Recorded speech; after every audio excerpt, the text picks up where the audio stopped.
शपथ, मोदी का अग्निपथ, योगी की महाशपथ। ताजपोशी का संदेश, अटल मोदी के बाद तो योगी ही हैं। 8 साल पहले मोदी को योगी का नाम नहीं याद था। जुझारू नेता आदरणीय श्री योगी आदित्यनाथ जी,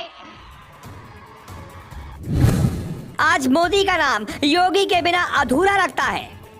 साल 2004 और 2014 की 2 तस्वीरों को याद करना होगा। 2004 में भारतीय राजनीति के आकाश से अटल युग का अस्त शुरू हो गया था और 2014 में मोदी युग का सूर्योदय हो रहा था। बिहार के बॉर्डर और यूपी के गोरखपुर में योगी का नाम कहीं चर्चा में नहीं था। यहाँ तक कि एक तस्वीर हमारे पास है जो हम सबूत के तौर पर आपको दिखाते हैं। आप भी देखिए, 8 साल पहले गोरखपुर में 2014 की रैली की वो तस्वीर जब मोदी शिखर पर थे और योगी का नाम याद करने के लिए उन्हें मेज पर रखे पन्ने पर नजर डालनी पड़ रही थी।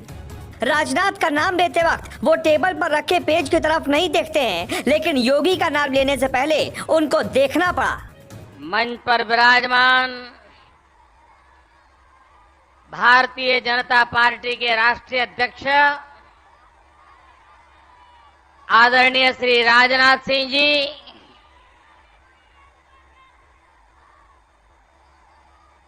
यहाँ के जनप्रिय सांसद,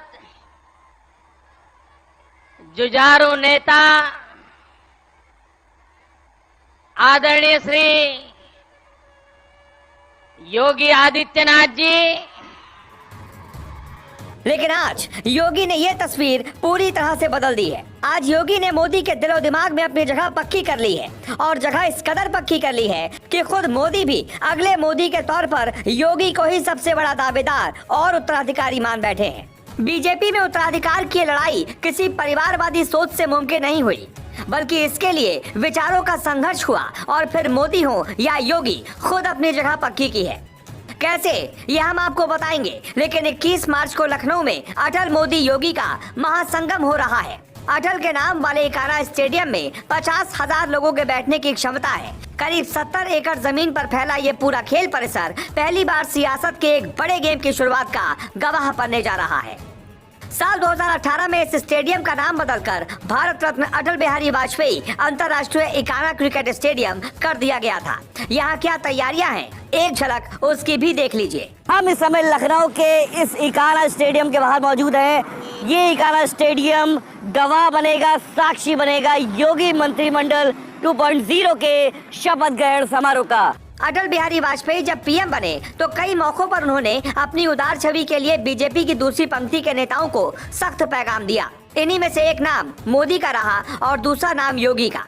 अटल जी ने इन 2 नेताओं को डांट पिटाई और यही उनके लिए वरदान साबित हो गई। अटल ने साल 2002 में मोदी को राजधर्म की याद दिलाई थी। वो हिंदुत्व का चेहरा बन गए।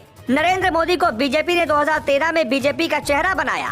2014 में पीएम पद की शपथ ली। योगी जब 1998 में पहली बार सांसद बने थे, तब अटल बिहारी वाजपेयी दूसरी बार पीएम बने थे। योगी का हार्डकोर हिंदुत्व कार्यशैली अटल को पसंद नहीं थी, लेकिन उनकी नजर बराबर थी। 2004 में महाराजगंज की रैली में अटल ने कहा, पूर्वांचल में रहना है तो योगी योगी कहना होगा। अटल के शब्दों में जादू था। योगी की जीत करीब 1.5 लाख वोटों से हुई। योगी नया ब्रांड बन गए। 2006 में लखनऊ बीजेपी कार्यकारिणी की मीटिंग थी। इसी दौरान योगी ने गोरखपुर में कार्यक्रम रखा। लखनऊ में अटल बिहारी वाजपेयी, आडवाणी, राजनाथ सारे दिग्गज मौजूद थे। बावजूद गोरखपुर में कई नेता आए। योगी आदित्यनाथ ने शीर्ष नेतृत्व की कृपा हासिल करने के लिए अलग से कभी कोशिश नहीं की, बल्कि अपनी विचारधारा पर अडिग रहे। अपने तब से अटल का दिल भी जीता और पीएम मोदी का भी। अटल बिहारी वाजपेयी की कर्म भूमि रही है लखनऊ। 1991 से 2004 तक लखनऊ से सांसद रहे अटल बिहारी वाजपेयी। अब अटल की स्मृतियों वाले स्टेडियम में ताजपोशी की तैयारी हो रही है। इस ताजपोशी में योगी शपथ सीएम की लेंगे, लेकिन इस स्टेडियम में मौजूद बीजेपी संघ और हिंदुत्ववादी संगठनों से जुड़े तमाम दिग्गज भविष्य के पीएम का अक्स तलाशते रहेंगे। अटल के बाद आए मोदी, मोदी के बाद कौन, योगी और कौन? अगर आपको अब भी इस जवाब में कुछ शक नजर आ रहा है, तो आप ताजपोशी की हर तस्वीर को गौर से देखने के लिए तैयार रहें। उत्तर प्रदेश में सीएम पद की इस शपथ को ब्रांड योगी के मेगा शो में बदलने की पूरी तैयारियां कर ली।